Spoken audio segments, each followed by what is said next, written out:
does it mean to regenerate? The reemergence of the concept of regeneration in our culture is a hot topic. From producers to products, legislation to certifications, celebrities to students, there's no shortage of passionate perspectives. Welcome to Regen Circle. I'm Paige Fay, and on this show, we're here to explore the reemergence of regenerative concepts and practices and their impact on ecosystems and culture. If you like what you hear, take a moment to subscribe, rate, and review the show. Welcome to the Circle.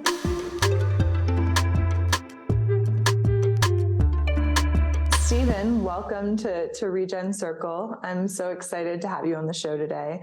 Stephen Smith has been a dear friend for many years, and he's the founder of Onda, which is a whole hemp oil. And he's really been a pioneer in regenerative hemp and herbal medicine for the last 13 years. So I'm really excited for him to share all of his knowledge with us today.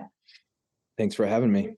So I'd love to start with where you are in the world right now and maybe what brought you to the place that you're in. Yeah, I'm sitting up on a hill on some old basalt lava flow in the northeast corner of Oregon, right at the edge of the Zumwalt Prairie, where this beautiful shortgrass prairie meets just below me the irrigated valley floor at the base of the Wallowa Mountains in the Eagle Cap Wilderness.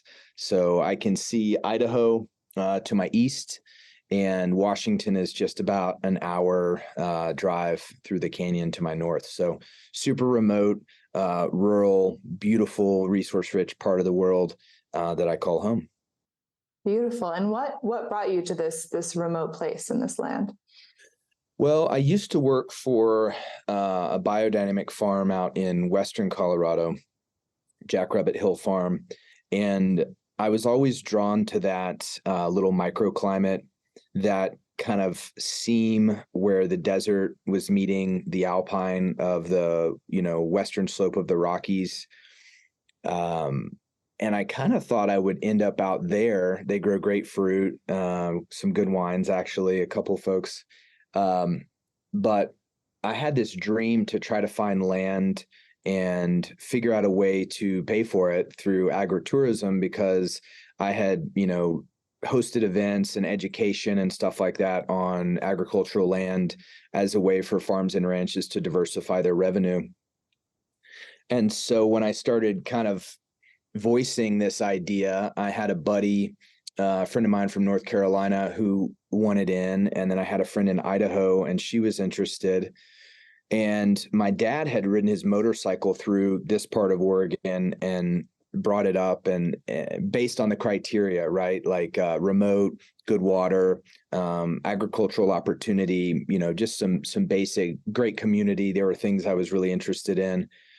So Dad brought this place up, and I started obsessing over the maps and realizing, oh my God, this is a really unique, dynamic, geographical, geological ecosystem. And I didn't know anyone here, but yeah, I'm sitting on the first place I looked at. I, threw all my savings down and worked out a little deal for a piece of ground. And I think one of the things that drew me to it was I had just read a book called Where the Water Goes, and it was about the Colorado River Compact. And it's a mess. It's wild to think that the water that comes off, the Rockies is kind of immediately owned, by some of those Southwest states, California, Arizona, and so on.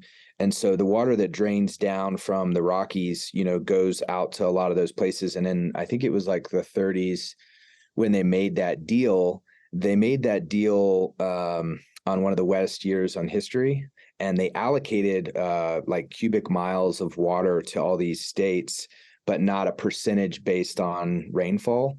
So anyway, I was thinking about water, and I thought, well, maybe it makes more sense to go to the Northwest, where there's a little bit more independence from that deal obviously doesn't exist. So I'm staring at the mountains that are full of water. There's a ton of elk here, a ton of game. So there's a little bit of that apocalypse zombie prepper tent that I don't spend a lot of time with, but I certainly consider where could I be comfortable, if systems were to collapse. And so anyway, those were some of the things that were factoring into my decision. I was watching a lot of Black Mirror too, which can spin you sideways. Yeah, that's dangerous. You got to take that with a grain of salt, but it's shockingly resonant, Yeah. some of those shows. But anyway.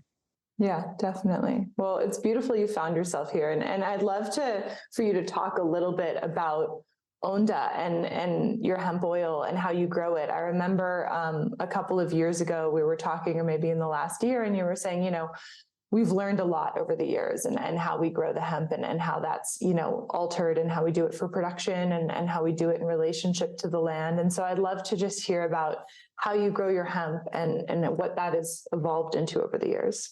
I think just for context, humans have been cultivating cannabis for thousands and thousands of years. And, there was about 100 years where it was illegal, most likely because of pressure from competing industries, timber, paper, stuff like that. The DuPonts, the Hirsch family, these folks that were suppressing the potential of this ancient medicine and also this ancient crop. And then it kind of blew up in the last couple of years with a bunch of kind of crummy CBD products and stuff like that. So, our lens is definitely very broad, and we consider the potential of this ancient crop. And what we're coming into is really the next chapter of a sophisticated offering. And so with that in mind, we've partnered, and I don't grow the hemp right now. I have grown a little bit. Next year, I'll probably have a garden here in the Valley. But we've partnered with folks that are growing hemp alongside vegetables, flowers, herbs, and of course, the animal integration is completely paramount, in my opinion, to regenerating soil in that kind of biodiversified system. So yeah, we've partnered with three or four different folks. Some of them are certified biodynamic, some of them are organic and regenerative, and we've learned a lot. One of them was kind of combining the whole field. So we were getting some of the stalk in there, which doesn't have as many of the nutrients as, say, the flower, which is really that feminine medicine expression of the plant. And so now we really focus on, mostly just the flower, some leaves and some other parts of the plant get in there. But we want to keep the flower whole, and then we grind it right before we infuse it. So think about coffee, you want to keep those beans whole, and then you do a fresh grind right before. So we're trying to keep those nutrients intact right before we do our custom infusion process. But yeah, to go back to the farming, it's really about hemp being in a biodiversified ecosystem. So hemp being grown in pasture that had pigs on it the year before, or cattle, or, rotating in with other vegetables and herbs. And, it's a phytoremediator. So it's really, really important that our hemp is grown in super clean, healthy soil, because it will take up whatever's in that soil. So, again, organic, regenerative, biodynamic, really the cleanest kind of soil that we can grow inside, nested inside that biodiversified ecosystem is really our goal. And, we've had a lot of conversations about regenerative and what that even means. And, I remember there was one conversation where you were like, well, we don't claim carbon. And you sort of don't claim regenerative. You claim it in some places. And I'd love to hear a little bit more about how you think about the term regenerative. There's certainly a lot of businesses that are making certain claims or certifications in this space, and what you feel is actually important to an ecology in which your product is grown to. And then how do you story tell that to consumers, and how do you tell that to your audience? Yeah. So I guess I got introduced to these concepts of regenerative and biodynamic farming almost 14 years ago. And what I've observed is there's a lot of people, especially now, making regenerative claims who probably aren't. There's a lot of people that aren't making claims who probably are. And that doesn't really help the consumer necessarily, except to say that, asking questions, talking to your local farmer, are they doing crop rotations? Are they integrating animals? I think that's just at the core of a lot of regenerative agriculture is that animal impact. And it doesn't mean you have to eat the animals, but that is a real crucial, in my experience, a real crucial aspect to building vitality on a piece of land. But really, and I want to touch on certifications, but what I think about a lot right now, and a lot of it's come from our work in Renourish Studio, is the concept of regeneration being more broad and encompassing multiple layers and nested holes, as opposed to just regenerative land, right? And I've worked with people who have regenerative farms, but they're not operating with regenerative business principles, or they're not operating with living systems thinking. And so when I take a step back, and there is no destination, there is no formula, there is no arrival. But as I think about this constant development and consideration of multidimensional regeneration, I think, if I'm only focused on hemp from biodynamic regenerative land, but I'm grinding myself to a pulp and I'm not regenerating my spirit, my soul, my well-being, then I'm monocropping my business. Like, I'm just kind of focused on one aspect, but there's not a consideration across the different aspects of the business. So to me, at this stage of Onda's career and my professional career, sourcing ingredients from a really wonderful garden that is implementing regenerative principles but isn't certified, and it's super clean and nutrient dense, great, that's fine. We've kind of gotten away from our land to market regenerative certification just because it wasn't aligned with kind of where we were selling. I think it's great. It's a great process, and they're a great group. There's no negativity in any of these. Or another example is our hemp is certified biodynamic, but my facility isn't. And I don't think it matters, because what we're leaning into is transparent storytelling. And we're so small and boutique that we don't need a certification to prove anything, because we'll just show you. I think the bigger organizations are really excited about certifications because they don't have an intimate connection to source.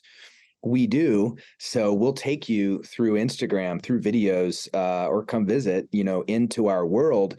And if it's not for you, that's fine. And if it is, then come on. But that's what we're leaning into, is more storytelling and just transparency in how we do things, as opposed to hanging our hat on a certification. And some of them are just checklists. And that, to me, isn't regenerative, because regeneration is constantly evolving and growing and building. It's not something that you just check 10 things and you're there. Anyway, so that was a lot, but that's kind of what's ruminating for us as a company, and as we're constantly evolving, integrating regenerative principles across the whole spectrum. Yeah, no, I think it's really meaningful. And the piece that you said about, you can do this product in isolation, you can grow it regeneratively, or, you can do this one field and, you can improve the soil health in that one field. But if you're, being extractive to the workers and the farmers that are working in that field, or if you then go to a processing facility where there's a lot of extraction taking place, like, you kind of borrowed it from one place and then placed it on another. And I think that that's what we've done as a society in so many of our systems, like our healthcare system, our disease care system, like so many of these other institutions. We kind of protect this one little area and we say, hey, look over here, this is beautiful, this is shiny, this is regenerative or natural, or whatever the words have been over the years. And it's sort of at the detriment of everything else. And my hope is that the term regenerative can be, even though it's being used in certain ways that are very narrow, that it can be thought of as a broader ecosystem or systems change. Yeah. And you see some of these bigger companies and corporations wanting in. And so, you see them, maybe they'll have a small percentage of what they do sourced from a farm that is regenerating soil, and they get to kind of hang their hat on that term. But in reality, 98% of what they're selling or producing is conventional. I think we just need to be thoughtful and considerate of when we use these terms. I do think it's great to show interest and potential, and you can't just overnight, switch systems. So, being compassionate to companies and people that are moving in that direction, I think is important.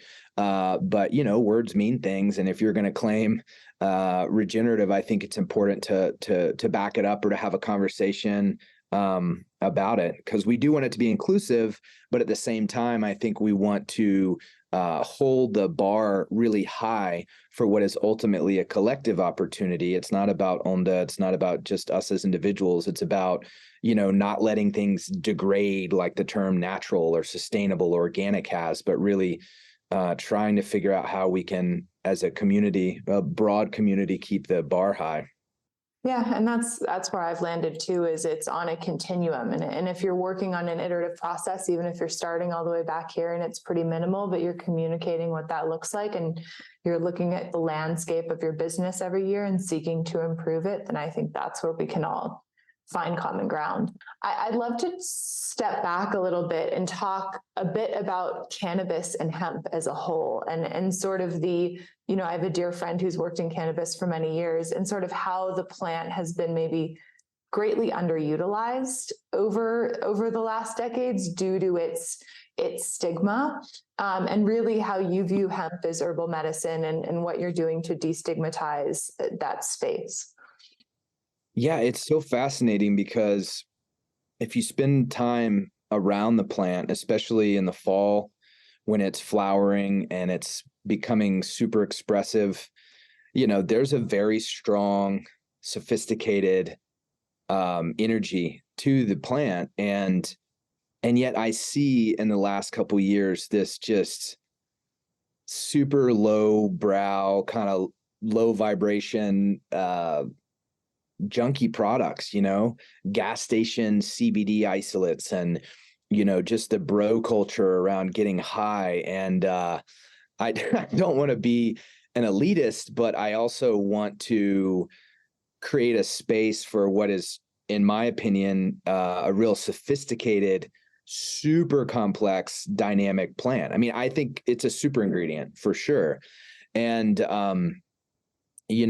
I grew cannabis in the woods in North Carolina in the 90s, which I guess I can say now, which seems so crazy as a kid. But I have always had an affinity for the plant and how it made me feel, much more than alcohol, for example, in my early days. And to be cheeky, in my senior kind of thesis paper in high school was about hemp. And after I got past, me being kind of a cheeky punk high school kid and got into the research, I realized that we've been using this crop forever, not only medicinally, but for rope, for fiber, for making bread out of hemp seeds. The list is very long. And that's why I consider hemp and cannabis one of the kind of few super plants that's been offered to us, and an invitation to interact with nature. And I truly believe that, based on that historical context of humans interacting with it, based on the fact that we as humans produce molecules in our body that are mirrored to what are grown in the plant. The body produces endocannabinoids, so 2-AG and anandamide, and those are like mirrors to plant cannabinoids that exist in cannabis. And so the system was discovered by Robert Mekulam, I could be mispronouncing his last name, in Israel in the 80s. And to think that we have a whole system in our body that helps us regulate, find homeostasis, calm down, mitigate inflammation, all these things, and that it was just discovered a few years ago, and that it literally is the communication tool with cannabis, further supports this feeling. So I think that if we zoom out again, thousands of years we've worked with cannabis, 100 years it was illegal. 2 or 5, I don't know how many years, 5 years it's been kind of legal, and we've seen this kind of swelling. And I think now that a lot of the used car salesman mentality has gotten out of cannabis, we're working with really sophisticated skincare brands, really high-end producers of wellness products that want to use this Onda oil super ingredient to help with inflammation, hydration, create radiant skin. And that's not just cannabis. That's not just cannabinoids. Beta-carophylline is in black pepper. It's also in cannabis. Gallic acid is in our product, which helps with digestion. There's so much going on there that we're just scratching the surface on. So we're really holding the line on nutrient dense cannabis medicine. And that's because of how the hemp's grown and how we minimally process it. My background in natural wine was farm at the highest level and steward the expression of that grape to the bottle. Like don't play, pharma god. Don't play like, this way of slicing and dicing up nutrients, but steward it. So that's what we do. We take the flower, we soak it, we press it, and we create this really lovely nutrient dense oil. So I think we're coming into a new chapter. And what we're hoping for is that we're coming into a chapter where people realize the dynamic offering and the sophistication of this plant in a whole new context, and not to mention medicine and skincare, but building materials, fiber. There's a lot to be said. So we're excited. We're excited to be kind of at the forefront of that. Definitely. It's so interesting. I mean, hemp and cannabis sits at the intersection of so many movements that are happening right now, right? There's like the psychedelic renaissance movement that's happening. There's the herbalism and holistic plant medicine movement. There's the natural building movement, right? There's like plants that regenerate soils, more intensively. And so, and I'm trying to think, are there, when you think about the constellation of the ecosystem, do you think that there are other plants that are underrepresented that are similar to cannabis and hemp in their intersectionality and in their ability to be really holistic in the way that they interact with humans and planetary health? That's a good question. I don't know offhand, but what comes to mind is seaweed. I feel like there's some people in my world that are really excited about, seaweed as a supplement for livestock, seaweed for human nutrition. But I don't really know offhand. I haven't come across anything that is as dynamic as cannabis. I mean, you're using it to clean up toxic soil. Over here, you can make, BMW was using it to make dashes of cars. I mean, this is wild. So that's a good question. And I can't think of anything offhand, but I'd love to hear if there's anything that comes to mind for you. And it's certainly inspiring to look into others. But yeah, no, I haven't found anything that's quite as wildly generous and dynamic as hemp or cannabis. So no, I feel the same way. And that's why I asked, because you've been in the space for so long and really, in the herbalism space. And I think that there's almost something threatening about a plant that can solve so many problems, right? When we think about I think that's part of the challenge is like, it is threatening because it is threatening to like a construction industry. It's threatening to a pharma industry. It's threatening to an industrial agriculture industry. And so I think that it's been vilified within our culture. And I think that there's so many connections and parallels to other industries, and it sort of sits at this pinnacle and it's become the villain. And when you look back, it's like, wait, why? You can buy alcohol at gas stations. You can buy all of these super harmful, toxic things. And yet, and I agree with you that sort of the like bro cannabis culture has been wildly, denigrating to the vision that you can actually uphold for the cannabis plant. Well, there's a lot of really wealthy people that got there because of the system that's in place, and anything that's disruptive to that threatens their livelihood and power. And that's why the Hearst family and DuPont's and these other wealthy families basically lobbied to make it illegal. I mean, hemp was Schedule 1. Schedule 1 is like heroin. This is a crop that has helped people heal for thousands of years. Just to sleep, just to have a little less anxiety, just to have a little bit of ease in their day. And somehow the powers that be with the government wrapped it into this propaganda. They used racism and, this immigrant racist propaganda to put it underground and to make it illegal. So it's for sure a threat. And it's our human right, it's animals' rights to interact with all the lovely plants on this planet, So we see a lot of people like leaving the hemp space, jumping to cordyceps or whatever's trendy, gummies and stuff. But we're holding the line. I don't have any VC, investor, I'll be diplomatic, backing to tell me what to do. So we're trying to hold the line and really try to help realize with the community the potential of this plant. I agree. It's beautiful. And I think it's a time when, a lot of people are questioning those systems and the why behind certain things that are allowed and permissible and certain things that are forbidden. And so I pray that Onda continues to be successful. I know when I had a massive back injury, CBD oil was one of the only things that gave me relief that wasn't, a massively addictive narcotic.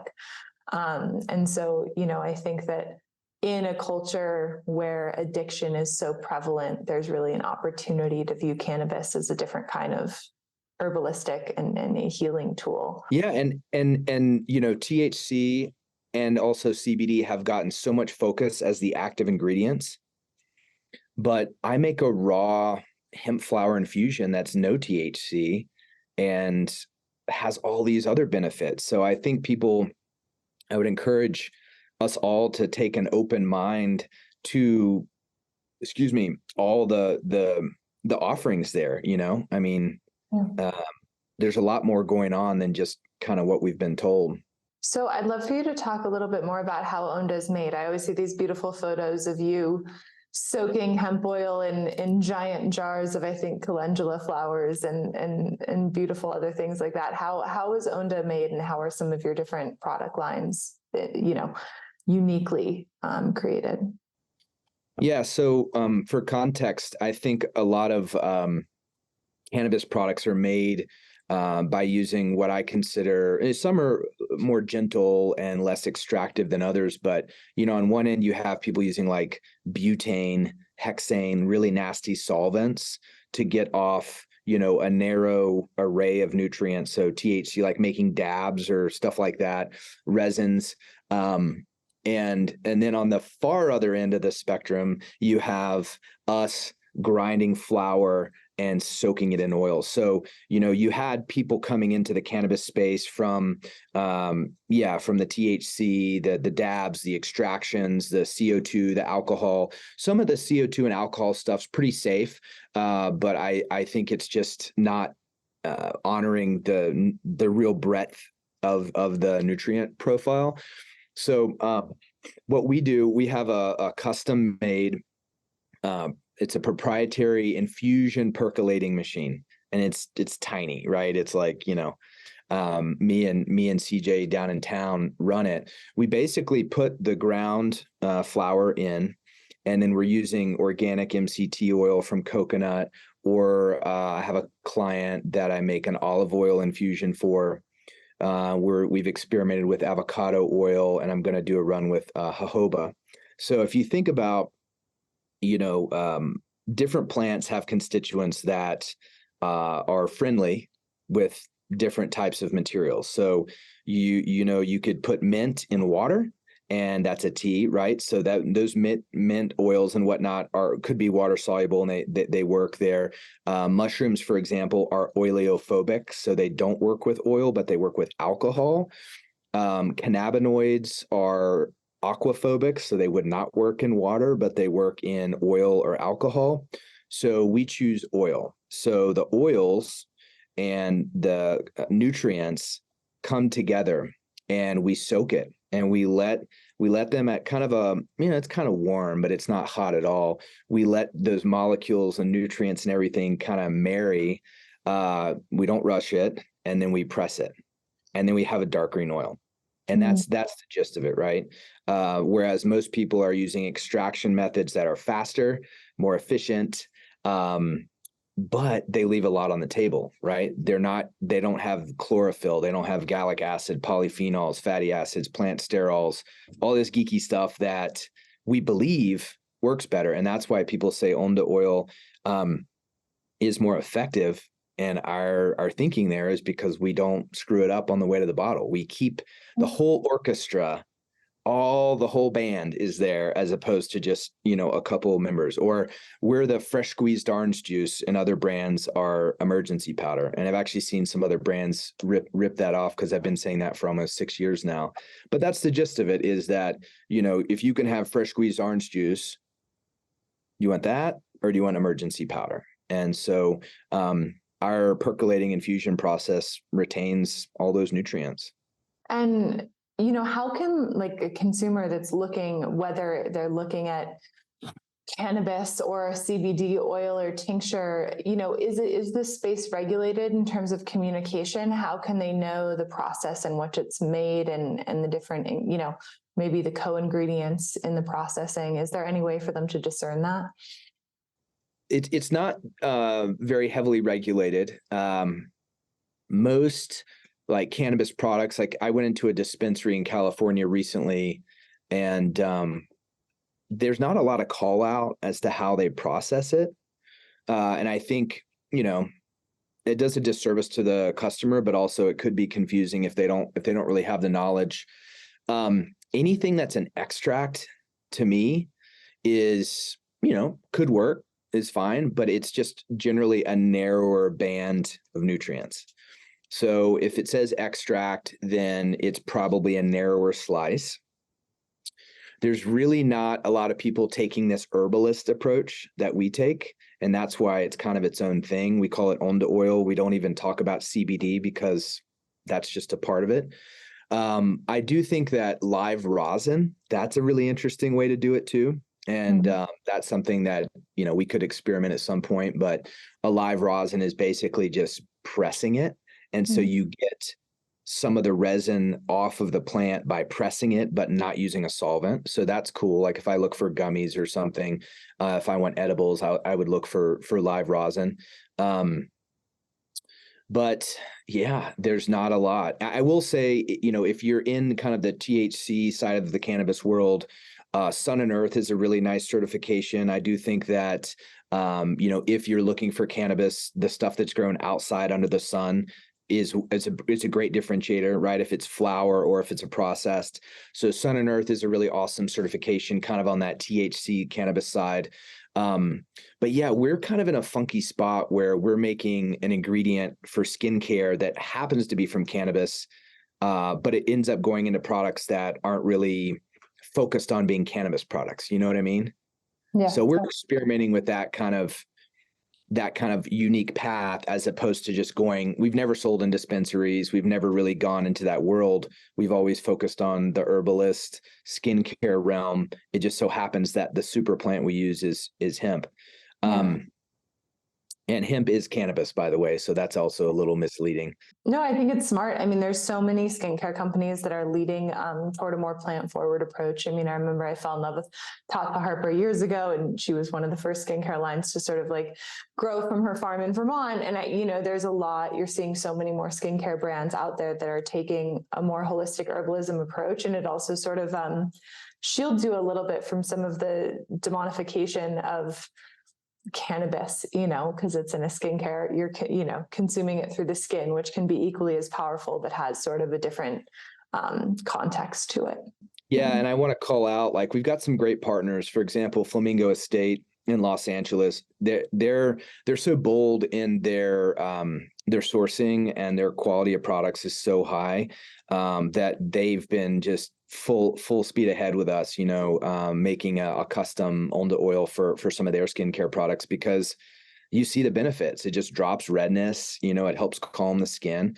So, I hope that there's more brands, especially in the skincare world, that can kind of open their mind to the potential and let go of any sort of, stigma. And it's happening. It's just a matter of time.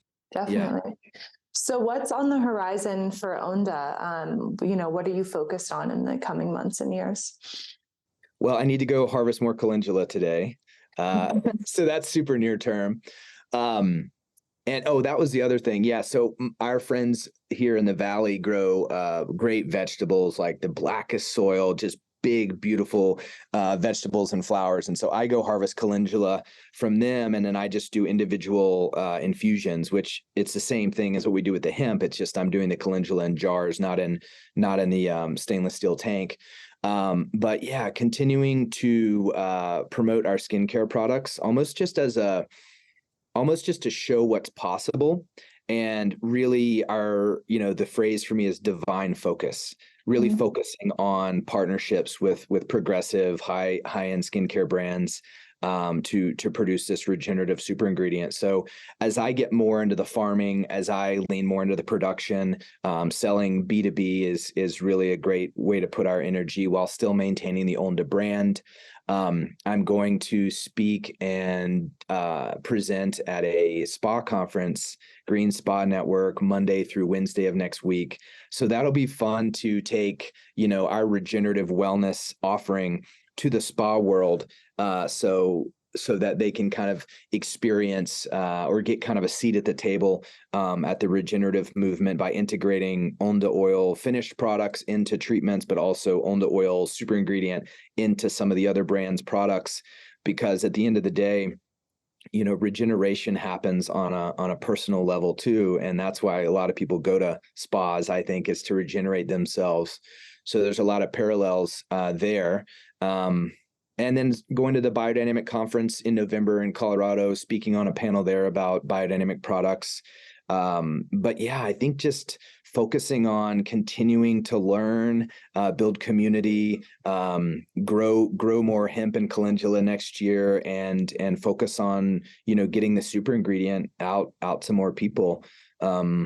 It's still our passion. It's the longest job I've ever had was 2 years until I started this, and it's been almost 7. So, we're regenerating constantly in our excitement, in our seeing new opportunities to continue to bring this to people. So that's our focus, is just getting better at it and building more community, I think, as we evolve.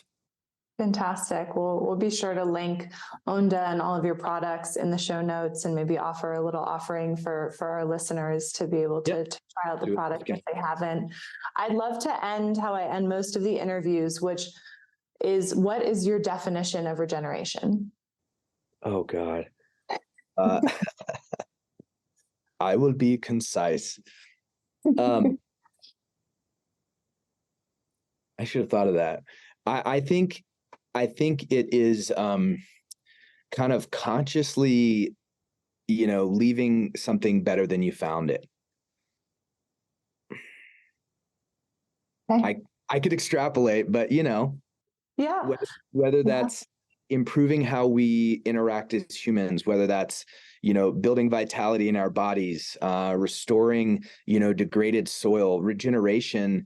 You can see it in the seasons. The leaves are falling right now, and then new leaves will regenerate in the spring. It's improving and consciously growing, Thank you, Stephen, so much for your time today and for educating us about the cannabis plant. Thanks for tuning in to today's episode. If you liked what you heard, take a moment to subscribe, rate, and review the show. And if you want to learn more about how to get involved with the Circle, visit us at our website or on social media. We're always looking for like-minded people to connect with.